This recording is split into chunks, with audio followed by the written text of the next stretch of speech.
So ito guys, meron tayong client. Kanina ito yung maingay na Sniper 155 na client natin, no? So ito yung motor niya. So upon checking dito sa head parts niya, as you can see dito sa roller bearing, wala na, no? Good thing nito, nung tinanggal namin siya, dito siya nagkalasan. Ito yung mga bearing ng roller niya, no? So ayan, durog-durog talaga as in. And then itong camshaft, makikita natin dito sa camshaft, ayan. Ayan ang lalim ng kayod, no? So lahat ng head parts niya, pati mga pin, rocker arm pin, sira din, no? So ang cost nito, possible nito hindi ito na akyatan ng langis na maayos, no? Hindi siya naakyatan ng langis na maayos. Wala naglulubricate sa mga engine parts, sa head parts.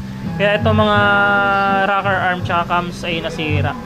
So ayun, ayusin na lang natin to, yung motor ni Bossing. So malalala, napakamahal pa naman ng mga rocker arm ng 155 BBA, no? So ayan, as you can see dito din, baluktot yung pasukan ng cam bolt. So lilinisan natin yung motor ni Bossing and then aayusin natin. So far ito yung nakita natin issue.